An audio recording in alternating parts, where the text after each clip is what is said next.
Welcome to Veteran Voices, a podcast dedicated to giving a voice to those that have served in our country's armed forces. On this series, we sit down with a wide variety of veterans and veteran advocates to gain their insights, perspective, and experiences. We'll talk with many individuals about their challenging transition from active duty to the private sector, and we'll discuss some of the most vital issues facing veterans today. Join us for this episode of Veteran Voices.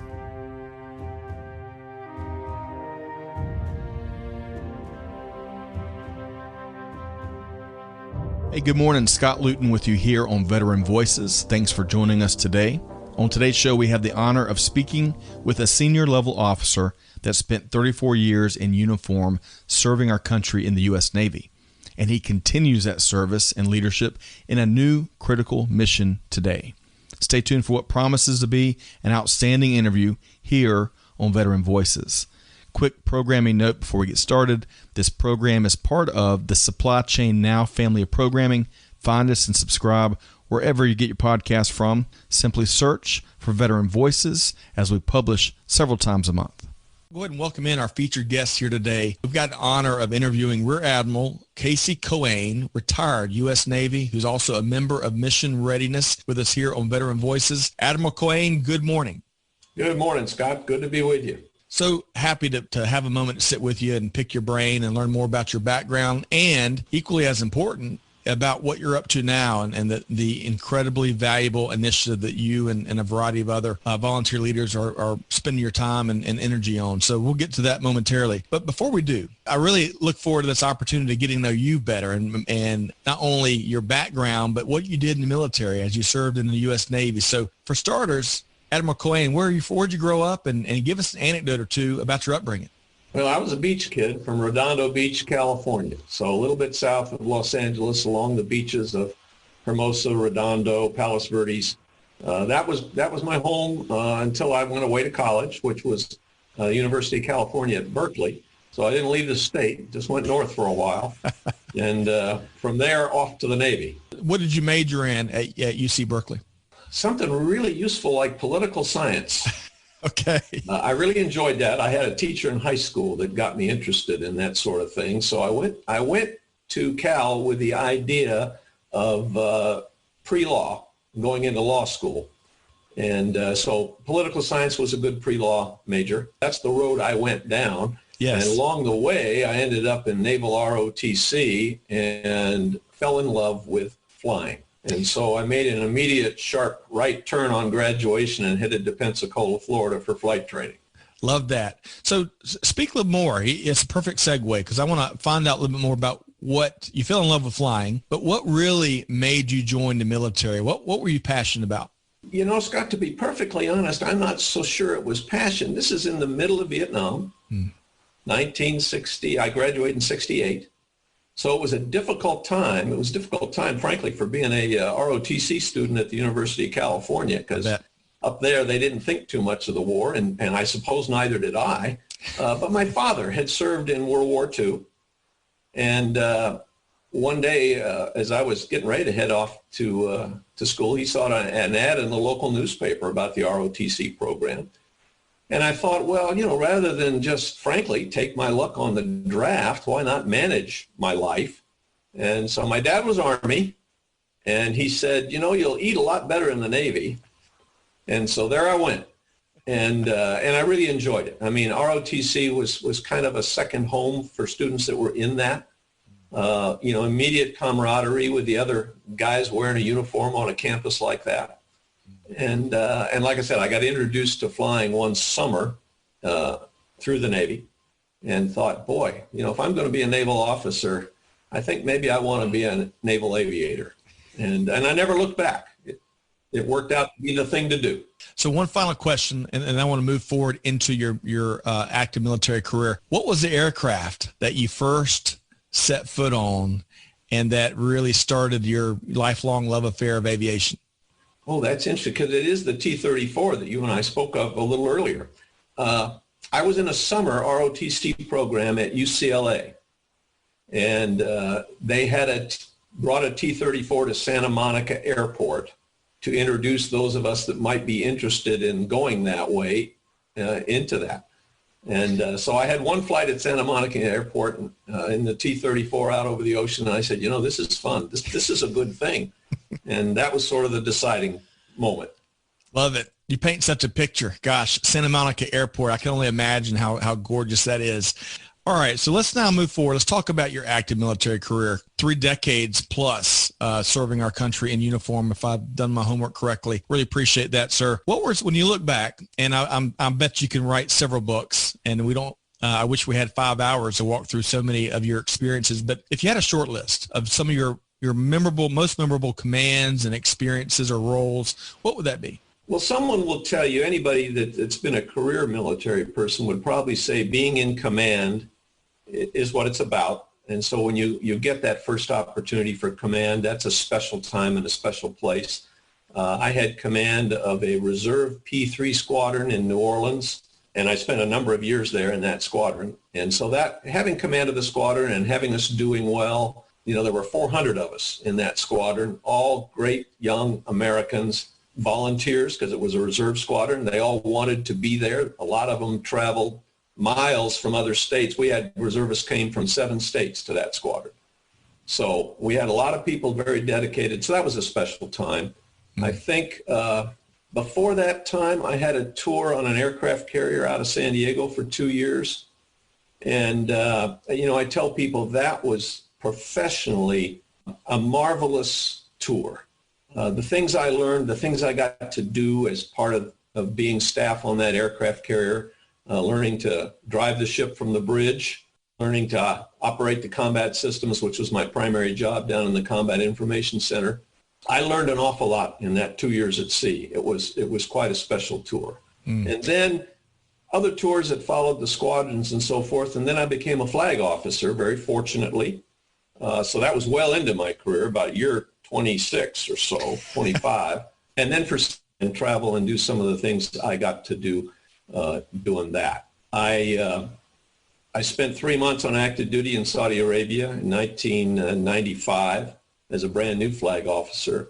So I did a lot of traveling there. And then probably my most memorable flag tour was 3 years I spent as the deputy commander in the Mediterranean. And again, doing that, I got to conduct personal professional visits to Bulgaria and Romania. I was based in Italy, so that was special. But the young people that you get to work with at that stage of your career, that you get to go out and meet and see, and people like you from the Air Force, this was 1995, we had a lot of Air Force in Saudi Arabia. I flew with a lot of them. The Army guys that were running our Patriot missile batteries and other things throughout that peninsula. Just met some terrific, wonderful young Americans and people that were dedicated because, again, if you think about that, 1995, they were all volunteers. They were part of our all-volunteer force. They wanted to serve, wanted to be there, and they were just marvelous people. So I look back on every minute of my 7 years as a flag officer as pretty fantastic time. I think a lot of folks maybe that haven't served in the military and certainly that haven't served in the senior levels of military leadership like you just described may not appreciate kind of the international diplomat and ambassador and the heavy dynamic that is in their responsibility. And so I can only imagine how that carried into each of the conversations you had, because you were putting the best U.S. foot forward in each of those conversations, representing the country with leaders and officers from countries around the world, I would imagine. Well, that is exactly correct. I mean, there were those opportunities when I'm sitting down in Romania with the head of the Romanian Navy, or I'm in Bulgaria with the chief of their general staff, which is like our, head of the joint staff, and discussing their world as they were coming out of the Soviet years that they had and trying to figure out how they were going to get into NATO. Wow. Back in that time frame. Yeah, amazing conversations. And I could tell a story about representing the U.S. at the Bulgarian naval birthday, but it's a long story, so we won't do that. But sometime offline, I'd love to share it with you, because it told a lot about America. And maybe if I may, I'll give you the short version. Sure. The end of this 3-day birthday celebration was admirals from all around the Mediterranean at a lunch, and the head of the luncheon was what we would call our Secretary of Defense. And after this luncheon, he went around the room and thanked all the admirals and their wives who were there. Now, I was the junior guy in the room. And so I was the last one he got to thank. And I was watching how this show was going. And he had walked up to everybody and offered them a hand and said, "Thank you so much for being here." When he got to me, the last one, he grabbed me by both shoulders and said, "I so hope you are not disappointed." Now, I was the nobody in the room, right, as a two-star admiral. But he was worried that I might have been disappointed in the whole celebration because I, to him, was the United States of America. And that's a story I love to tell because it says a lot about what we are to the rest of the world. I sure am glad you took a minute to share that story, because we have an immense responsibility globally, and that speaks volumes in that anecdote. And then the other thing I picked up from what you've shared is the power of dialogue.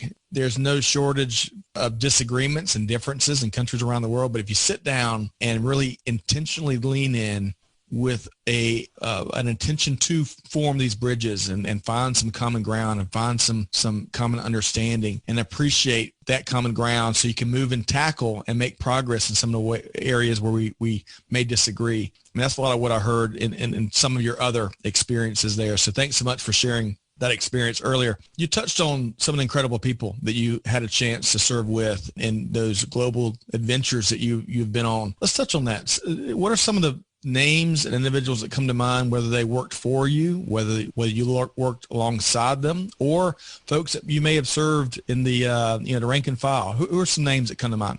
Boy, there's so many. It's hard to pick a couple out. And there's a longtime friend of mine named Dave Ewing, who retired as a captain in the Navy Reserve, and he was my commanding officer when I first got to that squadron I told you about in New Orleans. And he had such an interest in the troops. I hadn't come to that realization how important the junior folks in our squadron really were to the effort. I should have known better earlier, but perhaps I didn't. But Dave taught me that. He taught me how important it was to care about the people that you were working with, not just the problems you're trying to solve or the people you were answering to upstairs, but the people that were on the deck plates really making things happen. And I think I learned that lesson from Dave. And I've never forgotten that whether it's in the military or any place else, if you want to find out how to solve the problem, ask the guy on the floor. Ask, in our Navy, the guys on the deck plates that know what's really going on. And I think Dave taught me that. So that was really special. I was several four-star admirals that were just really terrific. When I was at 6th Fleet, I worked for a fellow named Steve Abbott, who was a 3-star then, retired as a 4-star. But what I would add is that there were 2 or 3 of these admirals that I was fortunate enough to work for. All of them had, and this may sound funny, all of them had great ladies as their wives. They had wives that also cared about the troops. And anytime there was a social activity or an opportunity for that to be seen, it was seen. You could tell how genuinely these the top of the Navy, there are only 12 4-stars at a time in the Navy, and I'm talking about folks that overlapped a bit, but I'm talking about 3 of them I got to work for. They just all had wonderful spouses, and together they were a team that represented this country extremely well and took care of our kids. It was a team effort, and absolutely. I bet if we interviewed them, the admirals in this session, they'd probably tell us they couldn't do it without their spouses. And I'm sure, and I would tell you the same about mine. I bet. She made a lot of trips with me and did an awful lot to help out with the troops. Yep. Quick sidebar, that might be just in general, as it's been neat to see the last 10 years or 5 years in particular, companies in corporate America and initiatives and organizations really double down to find ways of providing support and jobs and other resources to our veterans. But the point you're making there, I think our listeners really need to connect with, is the spouses behind the veterans that stand with them through the deployments and through all the challenges, the good days and the bad days. You know, we've got to really double down equally as well and make sure they've got what they need to, right? Well, I heartily endorse that. You hear about it all the time via the TV if you're watching news and stuff about what military spouses and families, spouses now in the military. Back when I started, that meant wives. It now means men as well as wives that have to, stay home and make the household run, right, and get things done. But we ask an awful lot of them that doesn't really get talked about enough. Yeah, great point there. I'm so glad you mentioned that. Before we talk about some accomplishments, we didn't talk enough about your aviation experience in the while you were actively serving the Navy before you were pulled up into the top ranks, because you flew P3s, right? P3s, flew them on active duty in the South Pacific, Japan, South Korea, and all the way down in the South Pacific. And then my reserve squadron, as I mentioned, was in New Orleans, and we deployed to the Mediterranean every year. So I flew a lot throughout the entire Mediterranean and Eastern Atlantic. So we undoubtedly have some aviation enthusiasts. But for folks that may not be familiar with the P3 airframe aircraft, explain real briefly what that role is. Okay, it's a plane we've had since the late 60s in a number of different upgraded versions, and it is just now being phased out and replaced by the newer P8. It was a four-engine land-based turboprop airplane, and the primary mission is to hunt submarines, which is really what we did throughout all of the time that I flew that airplane, until we got into the later stages and they got involved in doing reconnaissance and surveillance over land, which is what I did in the Bosnia-Kosovo timeframe, and then what the younger folks continued to do in Afghanistan, flying overland reconnaissance missions. Very reliable airframe. And I believe here in the Atlanta area, I know we're both Metro Atlantans, but some of the overhaul is taking place, I believe, at a manufacturing facility kind of up in your neck of the woods. I'm not sure if that was on the P3s or the newer P8s, but what I do know is that same plant has been producing the C-130, which is one of the longest, if not the longest running military airframes in history, if I'm not mistaken, Hercules. Yeah, I think they, over the years, they bought some new wings for the P3. The airplane was really constructed out in California, but they had bought some new wings, and those wings were built at Lockheed Martin in Marietta. Yep, you're spot on, I believe. It's been a couple of years since I toured, but there was a P3 or 2 in the massive manufacturing complex back then. All right, so as we wrap up this segment of the interview, Admiral Coane, I want to get your thoughts on, when you spend as much time serving with all these special people, these special organizations through 3+ decades. I'm sure, even though you don't like talking about it, there's a long list of accomplishments. What's one or two that really come to mind that you're most proud of? Well, first off, I guess I'm extremely proud that I qualified to be a naval aviator. There's still a relatively small group when you think about all the folks in our society that have preceded us. The fact that I qualified to land airplanes on an aircraft carrier, even though my primary plane wasn't a tactical jet, I'm very, very proud of that.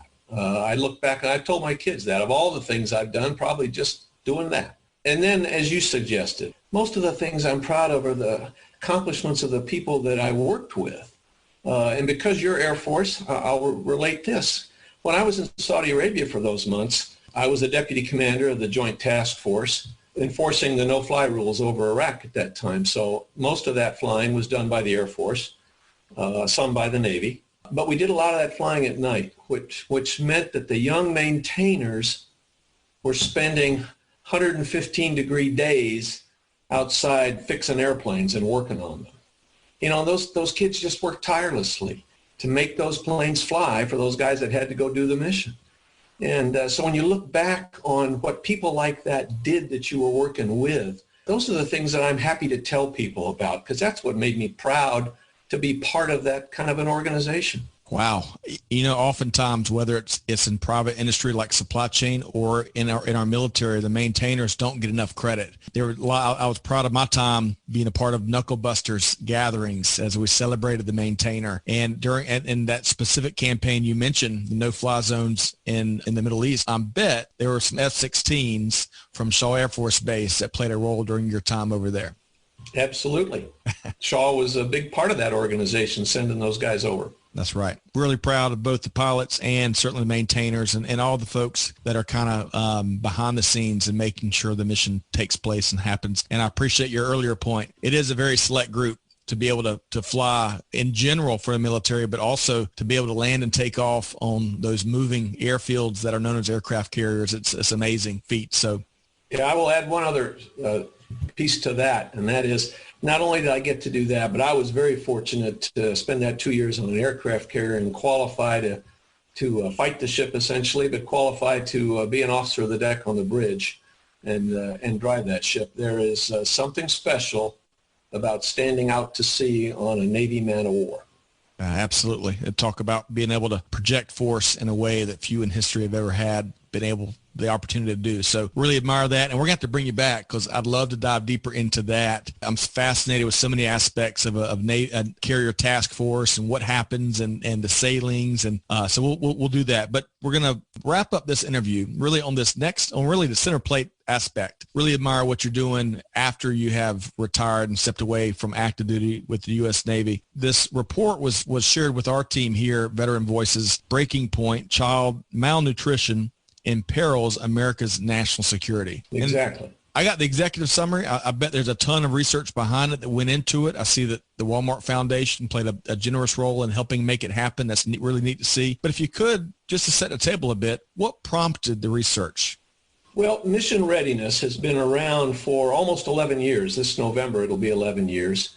Now we're over 750 retired admirals and generals that really focus energies on getting others, such as Congress, to focus on our nation's youth. So that's the genesis of what we all are involved in doing. In this particular case, our nation's youth, about 71%, 73% here in Georgia of the 17 to 24-year-old population is ineligible to join the military.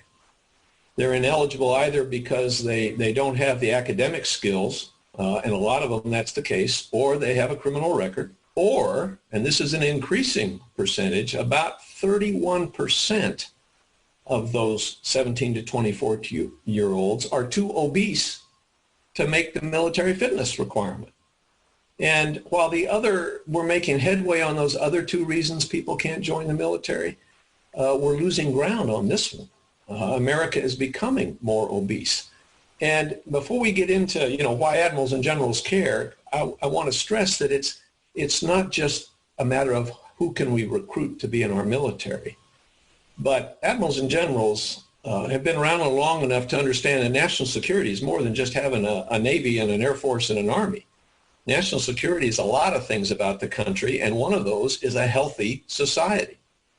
Our medical costs drain a lot of energy out of our society. As recently as 2016, I believe it was, 2018, 42.4% of American adults are considered obese.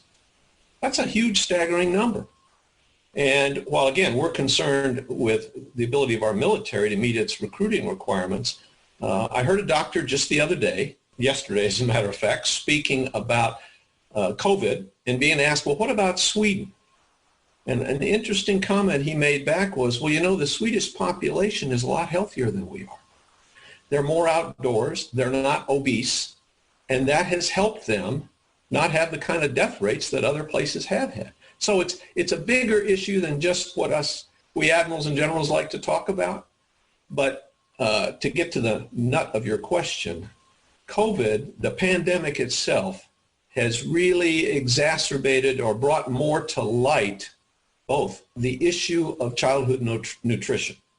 So we can kind of go down that road a little bit. But if you imagine real quickly that you've got X number of our population, which is tends in 2017, it was about 13%, if I'm right. But anyway, 11 million children depend on free or reduced school lunch programs. Now consider what we've done with school since the summer's ended. A lot of those children aren't getting the meals they would normally have gotten because they haven't returned to the classroom. And that's really brought up a number of things that we could talk about along that line, that it's a serious issue for us. First off, I really appreciate your holistic view at looking at national security, because it's not about the aircraft in your inventory, or it's not only about the aircraft and the vehicles and the active duty manpower. It goes far beyond that. And I really appreciate how you speak to that. And also, I think what I admire is we can act in the interest of securing our national security and do a lot of other good things that isn't necessarily about projecting force. It's about making families healthier and making the country healthier in a number of different ways. So let's talk about some of the key findings that this particular research shared. Tell us more. Again, you can imagine what has happened with kids that aren't getting back in school. We have always had a summer meals program. But of all the children that qualify for free and reduced lunches at school, only 14% of them participate in the summer meals program, which is why, you know, being in Atlanta, you know that there are different food banks and things that do things because of that in the summer. But what the pandemic has done is really exacerbate that and show how difficult that is for all those children that kind of get fed during the year that aren't being fed now. And one of the reasons is those organizations that do the feeding, meaning the school summer meals program, they use what are called congregate sites. So typically it's the school cafeteria. Right. And there is very little done to allow parents and children that can't easily transport to get those meals. So that is one of the findings of this that has really shown that because of the pandemic, we're seeing even more need for rules to be a little more free as to what the schools can do, what the meal providers can do under law to get meals to kids that can't get to them themselves. And, you know, we can jump down the road, but that's what we're asking Congress to do, is to look at all of these programs that started back in 1946 when General Hershey testified to Congress that during World War II, 41% potential recruits were turned away for malnutrition, which back then was kind of, they were too thin, too not nourished well enough. Now we're seeing the opposite effect.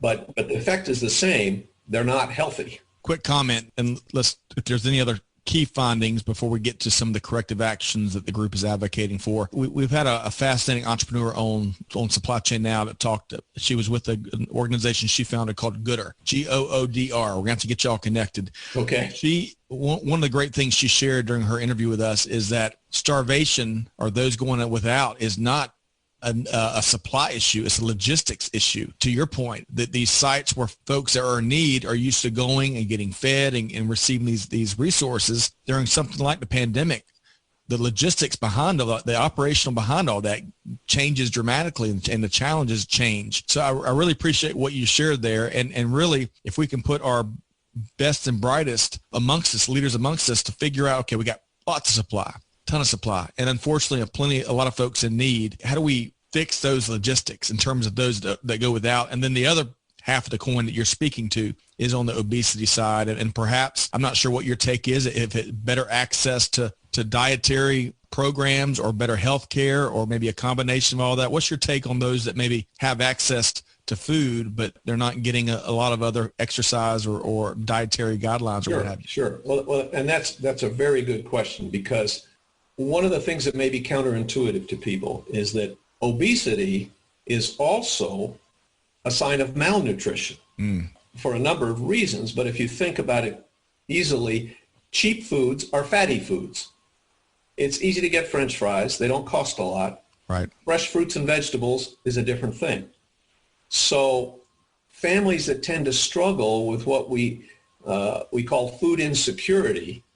And let me digress for a second to say food insecurity is the new buzzword, if you will, about these kinds of things. But What does that mean to a child? Food insecurity means that as a child, I don't know when my next meal is actually going to happen, and I don't know from where it will come. I mean, that's a terrible place to be if you're a child. So the food insecurity is a big piece of this. But because of that, families that are struggling financially, and now we see more of that because of COVID forced layoffs and so forth, they tend to need now to stretch their dollar. And one of the ways to stretch the dollar is to buy cheaper, more fatty, easy to get food and less fresh fruits and vegetables. So that's where that part fits in, that we see a danger of increasing obesity. I appreciate you clarifying. I was probably making too simple-minded of an argument, because you're right. I appreciate how you're... So let me give you an example for one of the remedies to that. So we have the Supplemental Nutrition Assistance Program, which more commonly would be called food stamps.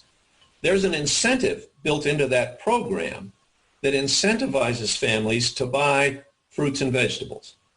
If they buy more fruits and vegetables, they get more money added to their account. But what we're going to see now, or what we think we're seeing with the pandemic, is they got less other money from other places, so they're trying to stretch that dollar, and therefore they tend to not take advantage of that, but to buy the cheaper food that stretches their overall budget. So that's an issue that needs to be addressed.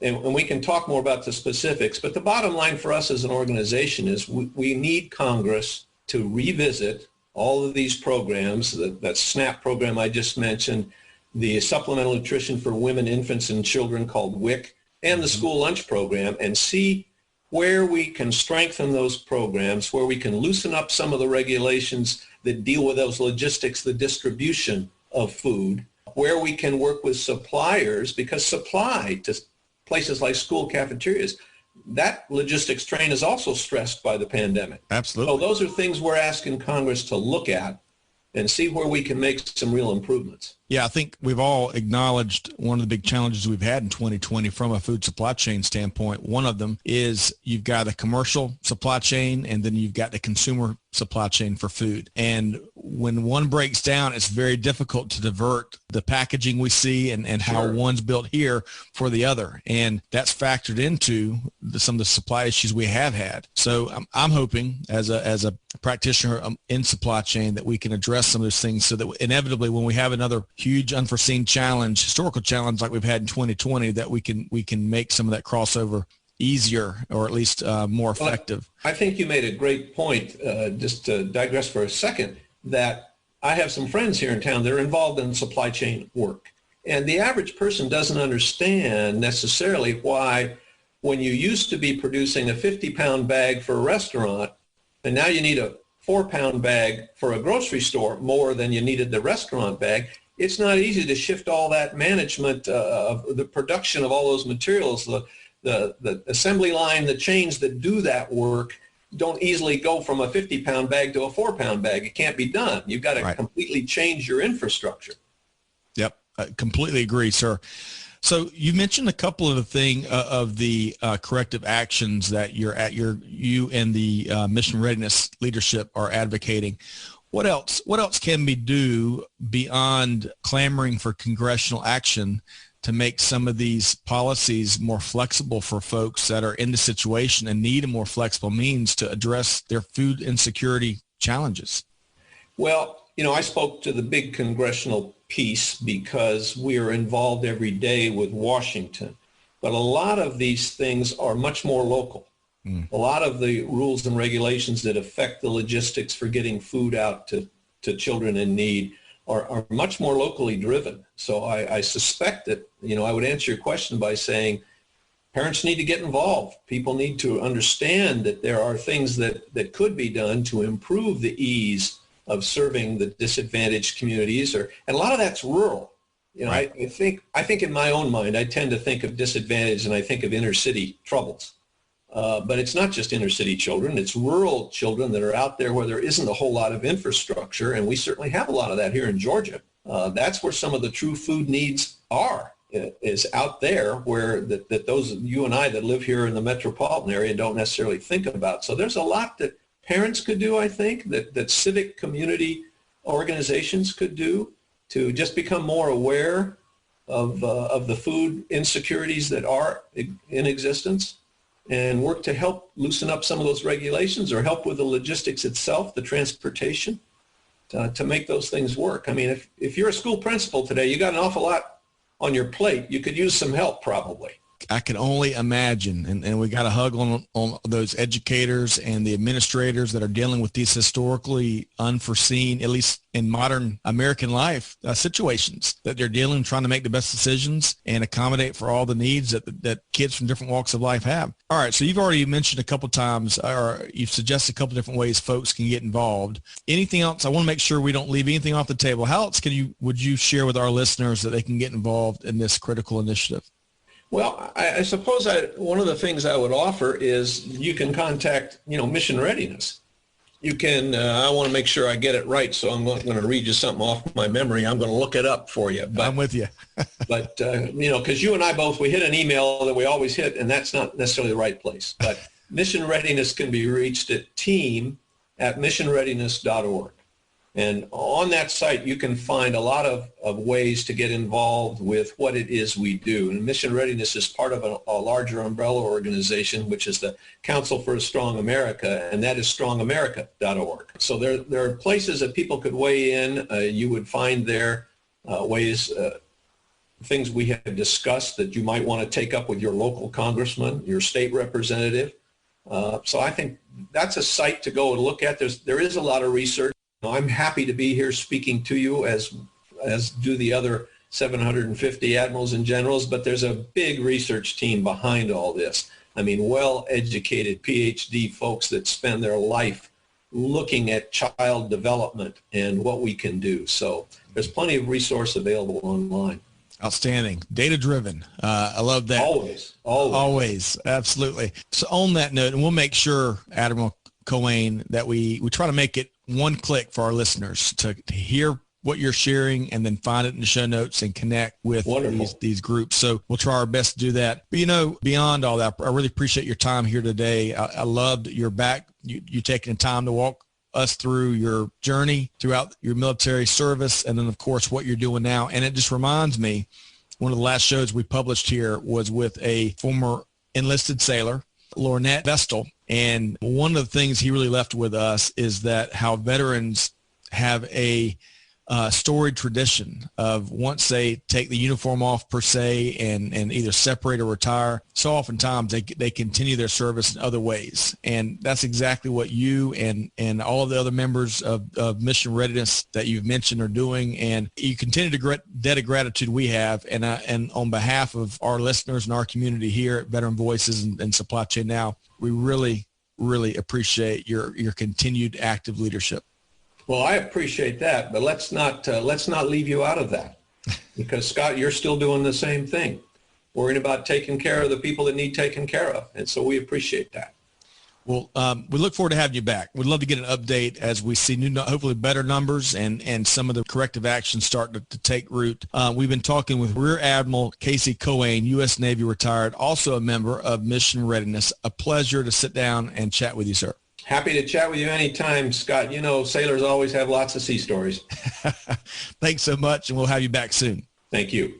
To our audience, hopefully you've enjoyed this conversation as much as I have. It was an honor to sit down with Admiral Coane and learn a lot more about his journey, all of his service, including the mission he's on now. On behalf of the entire team here at Veteran Voices, we invite you to find us and subscribe wherever you get your podcasts from. Find us too on Twitter, Instagram, LinkedIn, and YouTube. And are you a veteran with a special story to tell? Hey, reach out to us and let us know. This is Scott Luton wishing all of our listeners nothing but the best. Do good, give forward, and be the change that's needed. And on that note, we'll see you next time here on Veteran Voices. Thanks, everybody.